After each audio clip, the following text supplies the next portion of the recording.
Hello, and welcome to RLP is Healing. I am your host, Tammy, the owner of RLP Holistic Wellness LLC, the practice that is here to help women reclaim their inner power and take their life back. Many of us are called to create change in the world, but we don't talk enough about the personal cost. Today, we are diving into what happens when burnout hits and how we can reclaim our energy, our sovereignty, and our inner peace. In this episode, you will hear Missy talk about how she went from burnout to sovereignty. Take a moment to sit back and enjoy. Hello, and welcome to RLP is Healing. It's your host, Tammy, and today I am being joined by Missy. So, guys, I met Missy on TikTok, as you guys are probably not surprised, but she made a comment that really hit home for me, and I felt the connection. She's an activist turned yoga teacher and meditation teacher. And guess what? She's also the creator of the 30-day path to sovereignty. I'm really excited for you guys to listen to this interview, to join us as we talk about burnout to sovereignty. Hey, Missy, how are you doing? Hi, Tammy. Thank you for having me on. Such an honor. Oh, I'm super excited to have you on today. So I want to jump right into it because I believe that your story is truly one that is amazing. Also, guys, she has a blog and the blog is fire. I have read it twice already. And I want to just jump into it. If you could describe your journey in one word, what would it be? Multidimensional. Ooh, I like that. We Why? have so many, we have so many lives in the one. Mhm. Because I used to be a wife. I used to be a mom. Now I'm a grandma. Now my kids are grown. Now, I used to work a 9 to 5. Those are all different lives. I used to be an activist that had a nonprofit back in Indiana. And now I live in North Carolina on a 20-acre farm with some chickens and bunnies and dogs and goats. And I grow my own food and I don't like to go to town. And so it's multidimensional. Many timelines, many dimensions, many versions of me. I love that. I feel like you're living the dream. That is my dream. 20 acres, small house, and a whole bunch of animals, growing my own vegetables, and just enjoying the peace. So we talk about burnout and we talk about being here. We're wanting to create change in the world and everything like that. And I want to know what drew you to activism and advocacy. Well, it was having grandchildren. So as a parent, a very busy parent, I was very busy, with work and putting food on the table. They love to keep you busy like that so that you're not really paying attention to what's going on out there. Mm-hmm. So like I just pretty much was naive as a parent. I did everything that was recommended, everything that everybody said to do, go to well child appointments, all of these things that parents are supposed to do, have a minivan, sign them up for extracurriculars, go to church, Boy Scouts, Girl Scouts, whatever, and make sure they're clean and help them with their homework, all of those things. And so I wasn't really, aware of everything out in the world. I was very busy just being a mom and going to work and doing all those things. But when I had kids, they would stay home and babysat them for my oldest daughter. I began to see that you learn, the older you get, the more mistakes that you make against your gut instinct, and trusting people blindly, because they would never do that.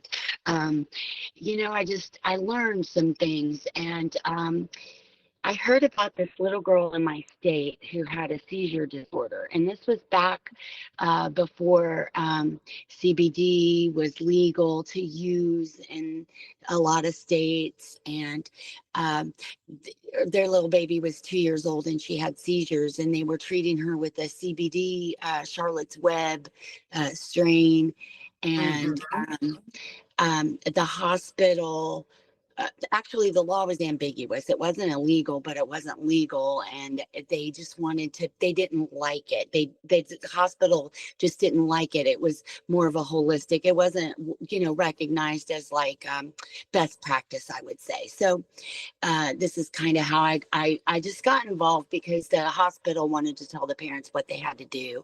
And they called DCS, CPS got involved, and they wanted to tell them that they had to give this child a certain medication, and then give their baby blood draws every week to prove they were given the medication. And it was just overreach, and it was just too much. And Oh, wow.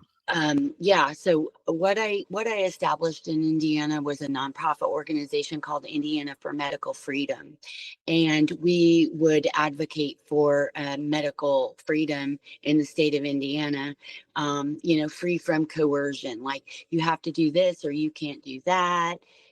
Doctors saying, I mean, I myself, I didn't really want to do a mammogram. I just wanted an ultrasound, and they're like, yeah, we'll give you an ultrasound if you get a mammogram.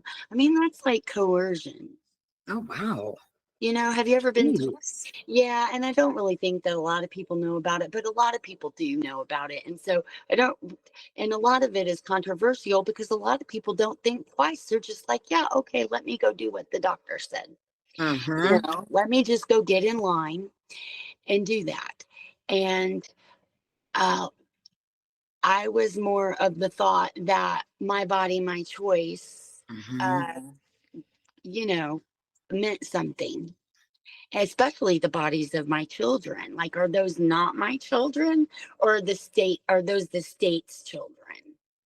Yep, and So that's a it's, problem in the US now. Like, still a problem in the US that parents are facing. Doctors are saying, "I know what's best for your child."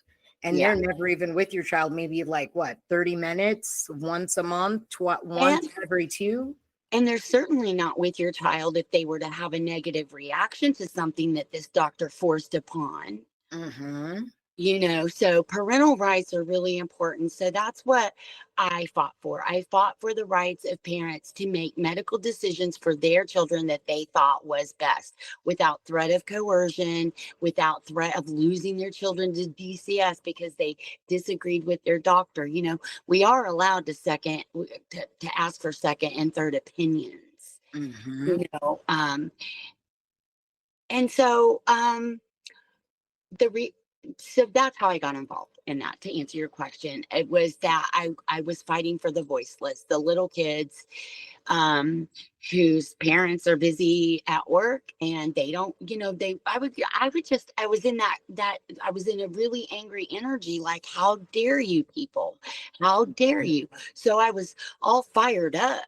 I didn't care who I made mad. I went down to the state house because somebody had to, and I'm like, no, the answer is no. We are not Mhm. doing that. That is overreach.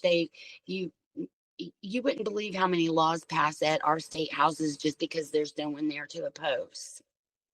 See, and that's now, like this right here, actually, with hearing your story and hearing what you've gone through and pushing and fighting the good fight, no wonder why the weight of burnout comes. So that's where I'm going into next. When did you start to feel that weight of burnout? People are afraid to speak out. I had moms that said, my husband won't let me come down. My husband won't let me come to the state house. we're afraid, we don't want that attention. Because retaliation, DCS retaliation, or we don't, they, so anyway, I would go down there for years and say, hi, I'm, my Missy, and I represent 2,000 Hoosier families, 2,000 Indiana families, but they're not behind me. I'm like, you guys, you got to come down here. And, I keep telling them I represent over 2,000 families, but, they're going to stop believing me if you don't show your faces down here. And I really think that people, for me, and this is my personal opinion, is that people would rather throw money at, they're like, here, take some money, but don't make me go down. Don't make me talk to the lawmakers. Don't make me call the switchboard. Don't make me speak for myself. Don't make me fight for myself. You go do it. Well, tell me what to say, and I get that, but it really got to be frustrating when I could not get people to go down and fight for their own rights. And we'll hear this now. We will hear a lot of people complaining about the way things are. I have an idea. I have something they can support that we'll get to. I kind of talked to you about that before. A call to action in a peaceful way, that is compassionate. But I'm still kind of the activist, but we can still do things to make a difference. But in a way that doesn't require us to not necessarily go down to the state house. It got to be to where I couldn't get people to go down. And I thought, well, me and the co-founders thought about handing it over to other activists. We actually trained people, taught them what to do, showed them the ropes and everything. And it just came down to where we couldn't trust anybody because of sabotage and infiltration. And our names are forever tied to that nonprofit. And so we just dissolved it. Okay. We just dissolved it. And I pretty much thought, well, if you aren't going to fight for your rights, then you don't deserve to have them. I know what my rights are. I know what to do. I know all how to do that. I know how to call my legislator. I know the way to the state house to go say, hey, no to this. And, if people want to know how to do that, I'm happy to help them. But the days of me going down and doing it all by myself, yeah, no, I have a life. I burned out. I mean, I have a life too. Um, and I quite enjoy it now. And see, I have noticed that I feel that you're truly right, that people are, I don't know if it's that they're scared of the lawmakers or if they are in a space of where they're just like, oh, I'm just going to lay down and take this. Yeah, we have to go. You have to go scared. So I went to my state house the first time. I went there to my state house looking for my U.S. congressman. Like your U.S. congressman is not at your state house. Your state lawmakers are at your state house, and your U.S. senators and congressmen, they have a separate office separate, and it doesn't have anything to do with your state lawmakers, but you got to go anyway. I didn't care. I'm like, where is this man? And they're like, you're in the wrong place. But that's how you learn. You can't change anything if you don't do something different. And see, I've actually called the Maryland state lawmakers office. Like, Yeah. I swear they look at the phone and they just send me to voicemail. They knew me too. They do have that caller ID. They do. They would be like, oh, is this you again? I'm like, yeah, it is. You're all, finally you picked up. Yeah. You know who I want to talk to. Right. And so did you have any resistance when you first started doing the stepping away? Like, what made you finally say, I need to do something different? it was a vibe. It was I kind of felt like that I knew the situation. Have you seen Cold Mountain? The movie? No, I have not. Oh, well, there's a line in there where Renee Zellweger, she just says, the Lord won't let it stand this way for long. And I just really felt that. I just really felt like, well, this just can't go on that much longer. These people are too aggressive. They're going to shoot themselves in the foot. I think I just need to go on and declare victory because really I am declaring victory because I know how to say no. I know what my rights are. So like what I did was I just declared victory and walked away. Mm-hmm. I already won. I already won because I learned what I needed to know. I knew how to protect myself. I knew that my children and my grandchildren are fine because we're, a unit, and we all, I got my kids and my kids got their kids and we're fine. So I was just able to just declare victory, and it's really transcending the mundane. It's so yoga. Right. I But was I like, didn't "Ooh, I feel that." but I didn't know that at the time. I didn't know anything about yoga at the time. Ooh, and that's where we're gonna go into next. What was your first step toward healing? Walking away from activism, because it truly is a rigged system, politics, or it's been going on a long time. We can go down there and we can tell them what we want, but at the end of the day, they are going to do what they are paid to do by the lobbyists that have special interests depending on what industry they work for. That's what's going to happen. Our lawmakers are bought by industry. You can pick an industry, name an industry. They've got them.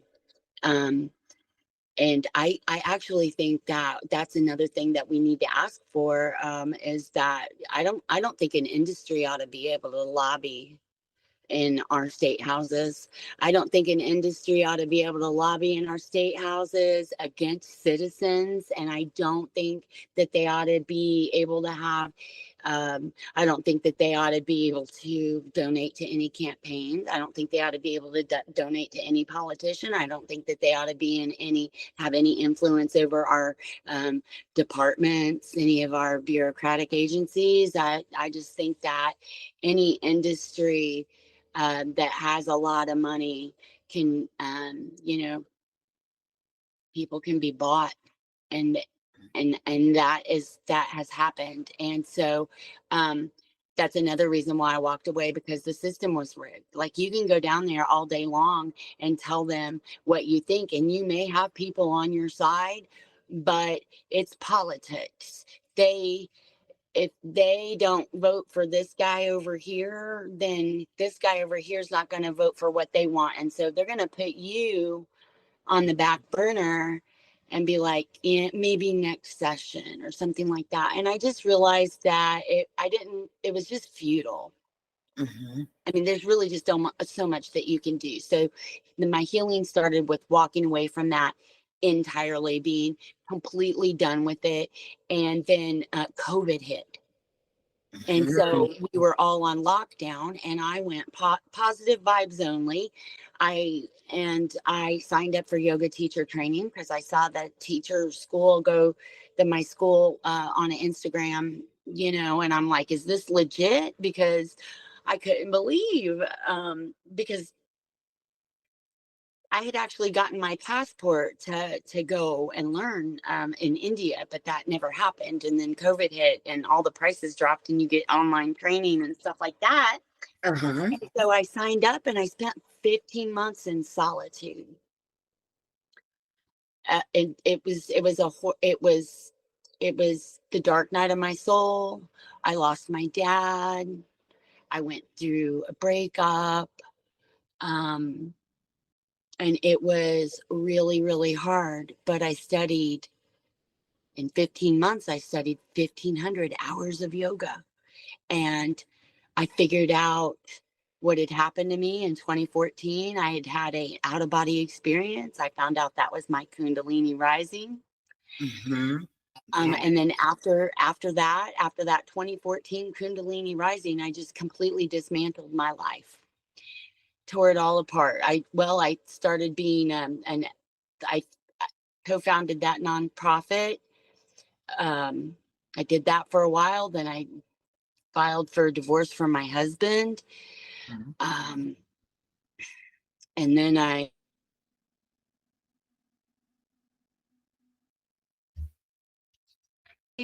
you don't have a solid, steady foundation, and you're a wreck, and your life is a wreck, and nothing is, then you just, what I did was I dismantled everything that wasn't in alignment, and I just rebuilt.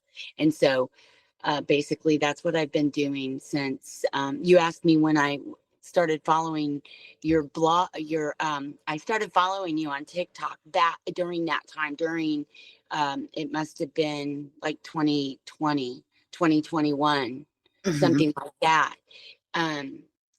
2022, maybe. It was during that time that I was going through all of that. I don't know why I decided to sign up for TikTok, but I did. And then I deleted it. And now I'm back on it. And it's been a journey. But you know, the one thing that I would like to say with it being the journey, I have found, you know, in the beginning, I was like, oh, this is just so rough and this is so hard and da da da. But I found that when you're aligned in your purpose, the journey doesn't feel so bad. Like I lost I don't know. I was not aligned with my purpose. I was just I don't know why I was taking yoga. This is mystical. Ooh, I don't know why I wanted to take. I knew that if I could I knew that I wanted to practice yoga, but I didn't want to go anywhere and be vulnerable in front of people. Mm-hmm. And I thought that if I could learn how to teach yoga, I could teach it to myself. See, and I love that. Love that. And so that's what I did. And so it wasn't like I was necessarily aligned. I was just doing the work because my teacher was like, do this. And I'm like, okay, I'm going to do it. Because I was literally hanging on for dear life. Yes. I mean, you know, when you lay down and you want to die, but you don't die, like your heart just keeps beating and there's and you're like, what do why you are do? you still doing this? Why are you still going through this process? Right. Turns out you can't just lay down and die. So I was hanging on to every practice he gave me. My teacher is phenomenal. I can't even compete with the classes that I took. So I sell the classes that I took on my website. I mean, you don't have to, you can cut this out of the whatever. I'm not plugging myself or anything. It's just that No, please do. I on my website, I do sell the very courses that I took through that time. I was one of the first 2,000 students, and this man is a genius. I don't know what happened. He is enlightened. But he went out to the, I don't know where he got the idea to do this, but he's a genius. So he created this yoga school. We have now over 60,000 students. It's the curriculum is so comprehensive. I'm learning. So I'm still learning. I'm still in classes. I'm not done. Right now I'm studying yoga therapy. I'm studying Ayurveda. I'm studying lots of things. So, and I sell the courses also because I can't do better. I did create the 30-day path to sovereignty. Yes, I and did do let's that. talk about that. Yeah. What inspired you to create this program? Well, because you have to have a very strong daily in order to stop doing a thing. You have to not just stop doing a thing, but start doing another thing. And the best way to do that is to have a daily practice. In yoga, we call it a sadhana, a daily sadhana. And so just a daily practice every day that, and you get to create it, but it is for you, for your self-development, your self-improvement, for we my teacher explained the Japanese art of kaizen, which is just the practice of improving 1%. Just if today I can just do one thing to make things 1% better, then that's what I'm gonna do. And so that's what I do. Kind of. I love that though. I talk about when I talk about doing like a meditation practice, I tell people, I tell my students, it's a practice. It is Yeah. something that develops over time. So when you first start, it's not gonna be like this. You may not have this moment of, oh my goodness, the stars, the skies, everything moved in a light, and I talked to the universe. Well, Guess what? yeah. You're not getting it, guys. You're not gonna have that right away. But if you do, like, that's You fucking awesome. might. Everybody's different. Everybody has Yes. their own experiences. Like, and so my teacher wouldn't even let us talk about it. He'd just be like, "That's great," He'd just be like, "Okay," because everybody is going to see things differently in their own inner, Yes. their inner, you know. I may see an angel, you may see a dragon. Somebody, you know what I mean? Right. And So that's the thing. It's the practice. It is and the right. And practice.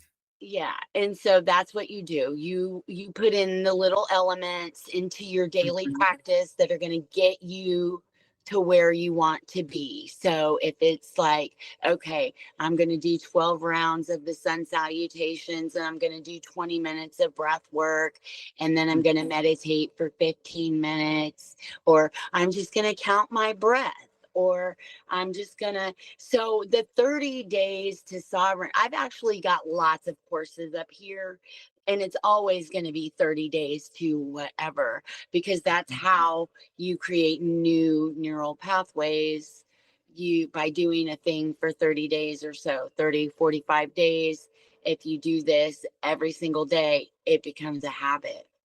So that's why I thought 30 days to sovereignty.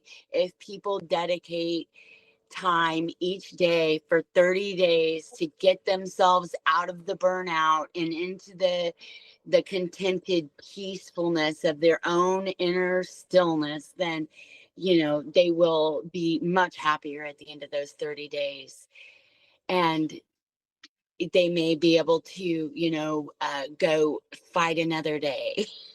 I love that. So how does it help people step into to sovereignty and prevent burnout? Tell us a little bit of a breakdown of the program.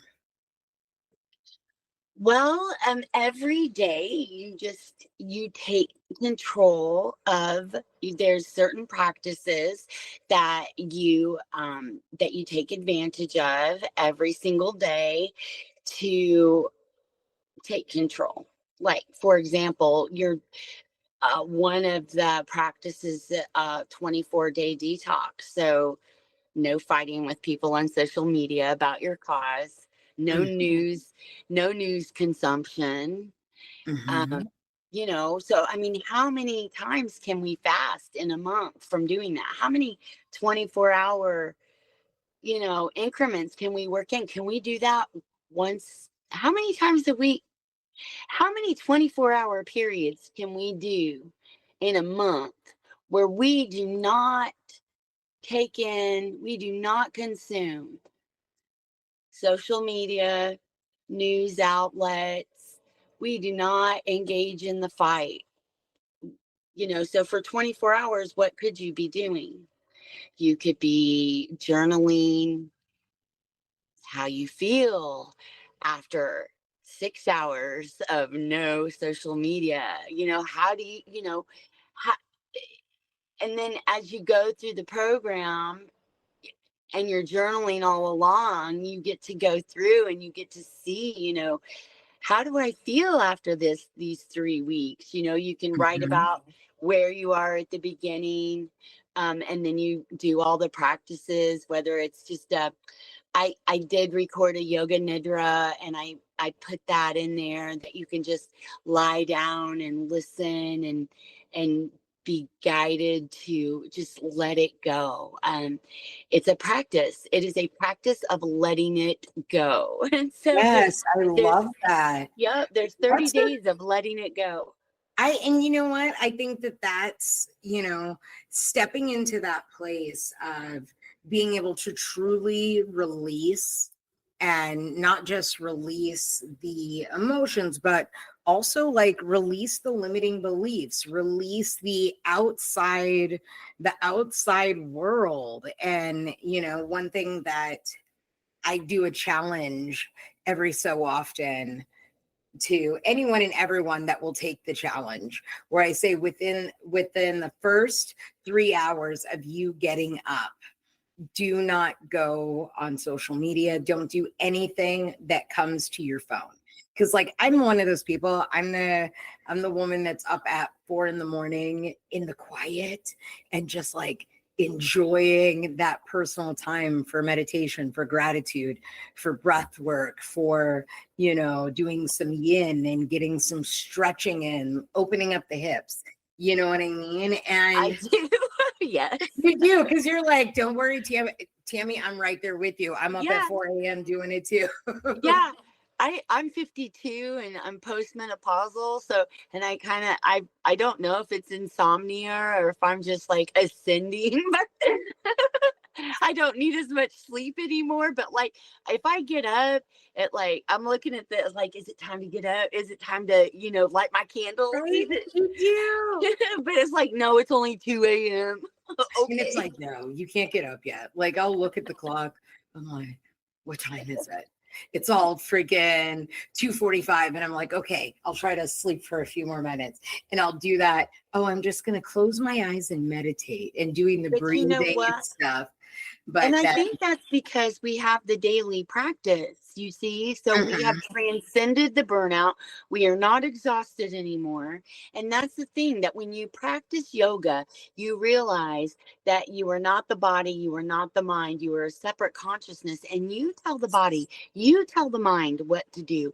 And so that's how you're able to, I can give you a 30-day practice to anything, and you will be sovereign because you have taken control of your avatar. You've taken control. Yes. Yeah. I love that.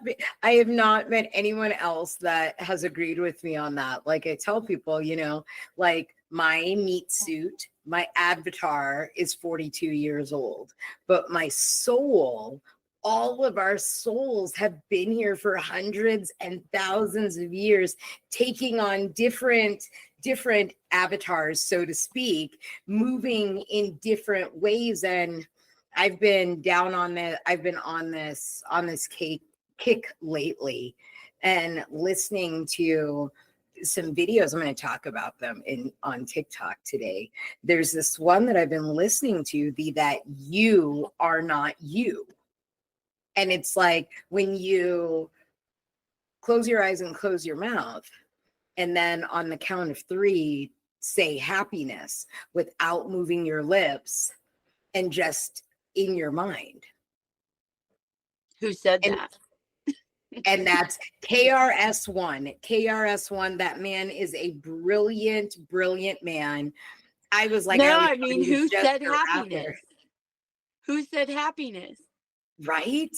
And there's that thing. We are the soul watching our avatar. We tell our avatar, we tell it what to, hey, it's like that thing of, you're going to move your hand. Well, you already knew you were going, your body, your soul already knew you were going to move your hand before you decided to do it. We are not the ones that are in control, but yet we are in this space of like, we feel that we control everything. And that, oh my gosh, it is so, not only that, not only do we think we have so much control, but we also think we know everything. We think we have it on lock, and we don't know.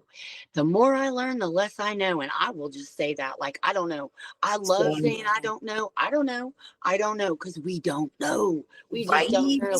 Like the comment, like you said, like I said, I was a poor white girl that went to inner city schools in Indianapolis, public schools in Indianapolis in the 80s, a poor white girl. You can't tell me it's not a class war. A lot of what I hear people when they're saying that they were saying it's racism, a lot of what people describe as racism, I felt it's a class war. It's against the poor. It's not because, yes, it might be because the color of your skin and you're poor, but it could be because I have blonde hair and I'm poor. You know what I mean? I also felt like that. I feel a lot of the ways that people say they felt, but I'm like, but I'm not black. But I'm not black, but I felt that way. So it had to be because I was poor. And that's why I say you can't tell me it's a class war. But then I will tell you also, I don't know. Because, if anybody's read the 4 Agreements, how it says that everybody is having their own experience, and everybody is looking through their own lenses. And so that's why I will never die on a hill again, because like all things are true. Everybody's validated. Everybody. Yes, I agree with you. I also read the 4 Agreements. Love the author. Love his son. They've written some amazing books. Guys, if you ever get a chance, read the 4 Agreements. One of my favorite of the 4 Agreements is don't take anything personally. Wow. I truly, for myself, and I feel like what you said, going back to the 4 Agreements in that sense of that everybody's experience is their experience. Everybody's experience is valid.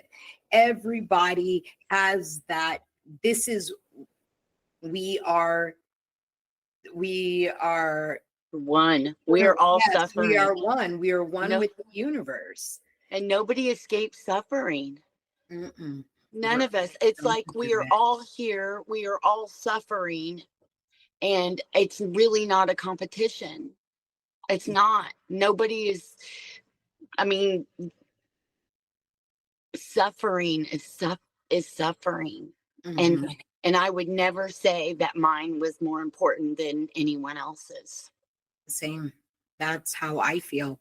I feel that we're all suffering, and what I can do, that I don't really even know what I can do other than offer a loving kindness, compassion. Yeah. And offer, joy and understanding. Yeah. With non-judgment. Yeah. And plant seeds and offer, so my blog, you read one of my blog posts, but I've got lots of different things out there to read that I've written about. And my intention with that was just to put it out there, because nobody's knocking on my door going, "Hey, Missy, what do you got to teach me today?" So I figured, well, let me just put, as it comes to me, I'm going to write about it. I'm going to put it out there on my blog for whoever. It'll be like timeless. Like the tarot readers go on TikTok. This is a timeless message. Well, this is I have a timeless lesson for you, and it's out on my blog post. Just pick any one of them. I love that. You know what? That one in particular hit me. And I'm going to tell the listeners why it hit me in just a second, because I want to ask you, what is something the listeners can do to begin reclaiming their energy?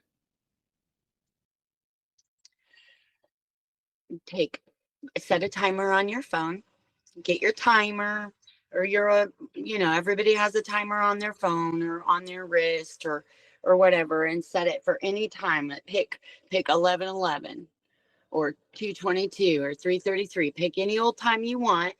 And when that goes off, you stop what you're doing and you sit yourself down and you count your breath.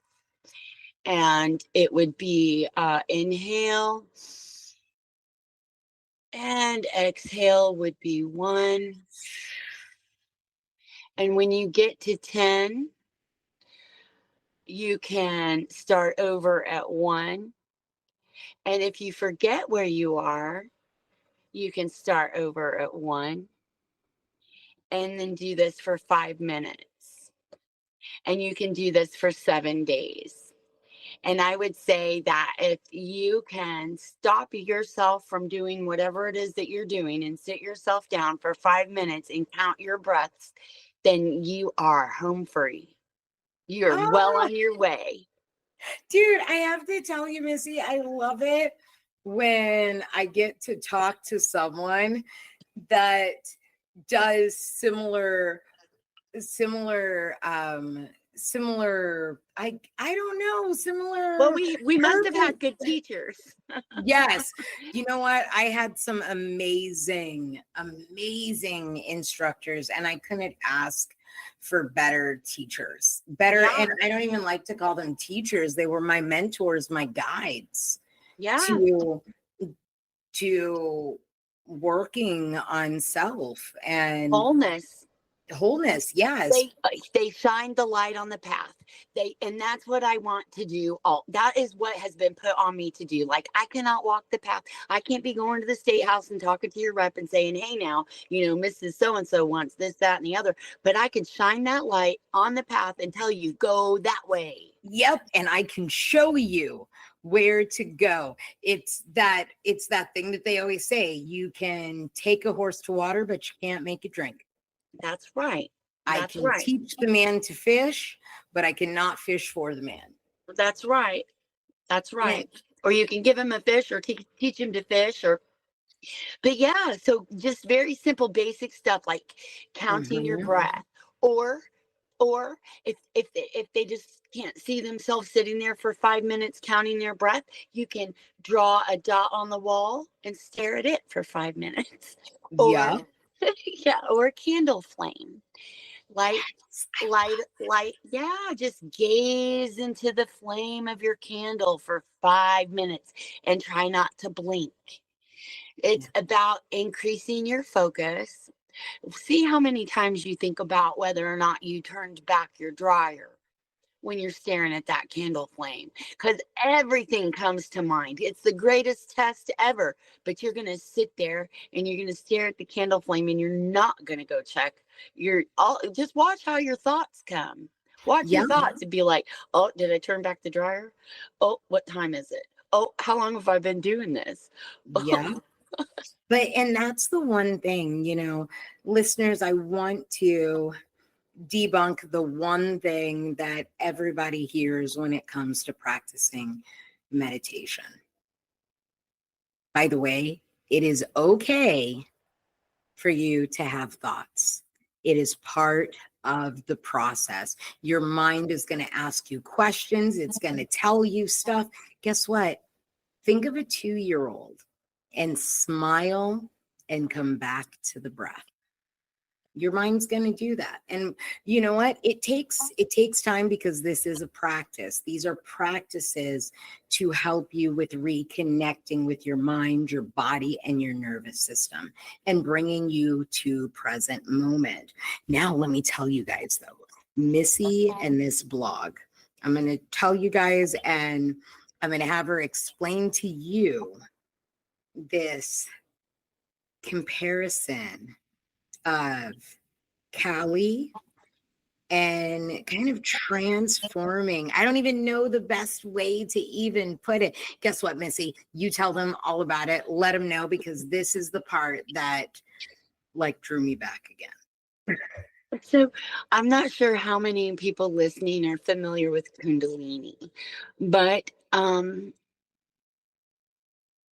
in Kundalini Yoga and in Hindu philosophy, or the yoga philosophy, there are these two energies, and they came from two different goddess aspects. So the one is Kali, and Kali is an angry energy, destructive and protective, but destructive. And she will burn it down, burn down the lies.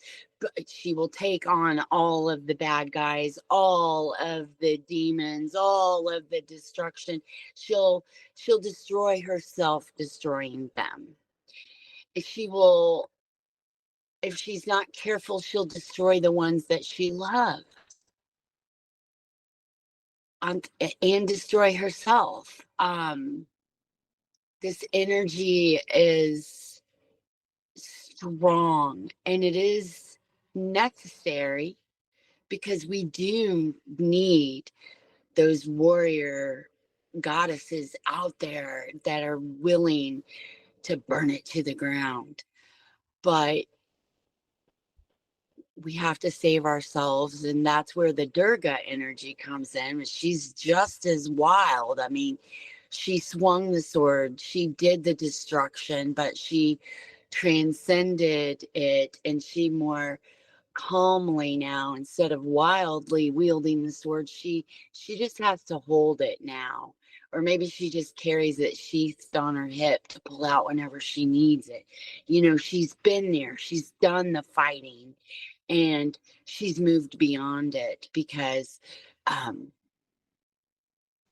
she knows she doesn't need to be destructive anymore, and she has moved on into she's given up the fight and moved on to creation. And now she's creating something new, to replace what, or to just create something new to be better. Sometimes we don't have control over what the powers that be are doing.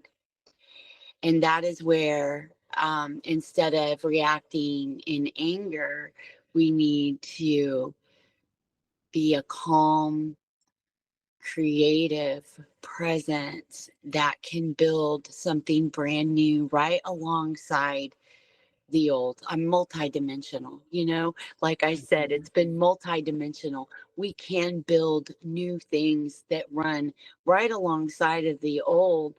A lot of, there are hundreds of paths up the mountain. I mean, there's a lot of Dolores Cannon people out there where they talk about new earth, new earth. That is what it is. It's creating something new that runs right alongside the old, something better, something new, something, you know, that it's not necessarily like a whole new brand new earth. It's just a new way of being. It's a new, it's another layer, it's another dimension. And instead of being destructive, instead of fighting, we are going to own that we can control ourselves, and we are going to create something wonderful and beautiful with, you know, loving kindness intentions. And we are going to build something that fosters compassion for all, recognizes all suffering, recognizes all humans as valid. I had a quote. It was the Desmond Tutu quote. You know, it is that we can be human. The only thing that we can do is be human together. Yes. Like my destiny is bound up in yours. And that we can only just be human together. Yes. And so we've all seen what, you know, war does, and we've all seen what fighting does. And it just, I really believe that the answer is love. I really believe that the answer is peace. And I know that a lot of other people believe that too. And so I just want to offer an idea or a solution. And we yeah. talked about that solution, and talked about this offering of information. Can you tell, you know, I feel this is a wisdom that you're about to share. So I ask you to share this with the, activists of the world, the healers of the world, the empaths of the world who give so much. Yeah, I mean, we try to be equanimous, right? And we try to rise above and transcend the mundane. And we really don't want to be involved in the material problems of the world, but we have to live here. We have to live here, and we have a job to do here. And we have to leave it better for our children and our grandchildren. And so I I have moved from the destructive, like I'm not storming the state house going, hey, no, not joining rallies. It's more of a just but I realized when I thought of this idea, I thought, oh, look, you're still an activist. You really didn't walk away, did you? Well, I mean, I kind of did, but this is still a really good idea. I don't really want to be a leader. I don't want to lead a movement. I'm not doing that. But this is a good idea. And if people want to support it, they can support it. So I was made aware of an open source forum called Policies for the People. It's policies4thepeople.org, I believe. And anybody can go out there and write down an idea that they have for different like if they have an idea about economics, if they've got an idea about anything that you have an idea about, you can just float your idea. So that's what I did. I went out there to this open forum and I wrote an idea for a policy. And the idea is this. Sorry. I had the idea that we needed a United States Department of Compassion. Because we have a Department of Defense, but we don't have a Department of Healing. And we fund war, but we don't fund peace. And it's really not about politics so much as it is about humanity. So what is the Department of Compassion? It would be a government institution dedicated to unity, ethics, and human dignity. And why that matters is because if policies shape the culture, then we need policies that reflect compassionate governance. And I have offered 3 core pillars. The first one being loving kindness policies rooted in human dignity and well-being. I mean, we're talking about ideas that like Mother Teresa had, ideas that Gandhi had, or the teachings of Jesus. It would be great. The other pillar would be youth-led innovation, like engaging young leaders in policy making and bridging divides, initiatives that unite people rather than divide them, because the world is hurting and it's not just one group. It's not just one issue. All of us are carrying wounds, whether it's the survivors of abuse. I mean, we have people that are survivors of human trafficking. Mm-hmm. We have people that are war refugees that have fled their countries from war. And we have children here who are in poverty that the only time they eat is at school. It's not just about, it's everybody. Everybody is suffering.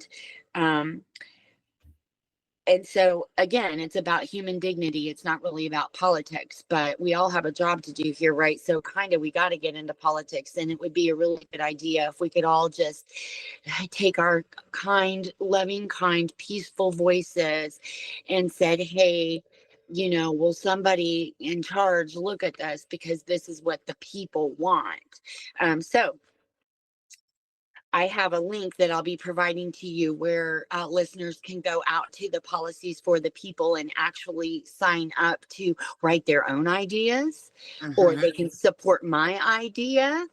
I also have a link where people can look up who their lawmakers are in case they would like to contact their lawmakers for any reason and say, hey, this girl has a good idea about this Department of Compassion, and maybe we need to look at that.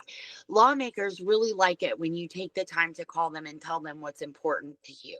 They really, really do. I know that at the state level, but I think that people are listening right now at the federal level too. So I think it's pretty important that you call all of your representatives and let them know what's important to you, everything that's important to you. That's why they are there. They want to hear from you. They love your homemade signs. They love it when you take your kids out of school and go to the state house to talk to your lawmakers and to meet with them. I'm not trying to rally the troops or anything like that, or full-blown activism again, but there are people that are listening that might want to know what that's like. And like I said, I did it scared. I went to the wrong place looking for the wrong guy, but you learn. That is so true. I really, Missy, this has been an amazing experience to talk with you and actually get to connect with you. And people, this is listeners. This is one thing that I try to recommend and I try to put out there, that if you feel, there's no reason to react in anger, you know. I will tell you that the old me, the old version of me, would have read Missy's comment and been like, what are you talking about? But then I realized in when I read it, and I was like, oh, maybe I'm going to need to make a response video. So I made a response video, and that video expanded to something even more, to where I was finally able to talk about a view that I have, which is that we all have been stripped of our culture in the United States. If you are on TikTok, you can go check out RLP Healing Tammy, or Tammy RLP. And also too, Missy, where can they find you social wise? Where can you be found on social media? Okay. Well, first of all, Tammy, thank you for having me on. It has been an extreme honor. I mean, you say it's been a privilege, but I feel privileged. So thank you. Yes. Thank you so much. And just to be heard is nice. So thank you. But anybody can find my website. It's miyogini.yoga. And me yogini is a sutra. It's me, M-I for Missy, and then yogini, which is just a female yogi. So it's miyogini.yoga. And so that's my website. You can buy courses. There's teacher training out there of all kinds. I've got lots of courses through my school. They're not my courses. And then under the news tab is all of the blog posts that I've ever written. And then you can always leave a comment on any one of them if you would like to contact me. Or I have a Facebook. It's me Yogini on Facebook. And then on TikTok, I'm Me Yogini on TikTok as well. And so, yeah, I'm pretty easy to get a hold of. And I would be happy to answer any questions about anything. It's not just activism, because like I kind of did give that up. But then I thought about, there's just a lot going on in the world. And I thought, well, somebody needs to say something. So let me just, give this idea. But it's not, if you want to transcend activism, then you can transcend activism and be on the path to peace with my 30-day course that I offer there for free. I mean, because it's just an idea. I mean, it's an idea. You can tailor it however you want to, but yeah, that's out there. And yeah, I'm pretty easy to get a hold of. I like to answer questions. We didn't get to talk about my Kundalini. I had an out-of-body experience. And I floated up above myself. So we'll have to talk. I mean, so I can answer questions about that. Like it took me 7 years to figure out what happened to me. Oh, It took me, yeah. So, like, I love to answer questions about self-realization. I love to answer questions about Kundalini or meditation. Just ask. all you got to do is go to Me Yogini. You can find her on, like she was telling you. And guess what? All you got to do is look at the little bloop in on this yoga post, and you'll get to see all of her information. And I just want to say this: sovereignty isn't about disconnecting. It's about choosing where your energy flows. Yes. What's one way you can reclaim your energy today? And you know what? I encourage you, if you are listening on YouTube or any of the other platforms that this is on, share your thoughts and reflect. So again, thank you guys for being here. This is Tammy from RLP is Healing. Have a beautiful day and happy healing.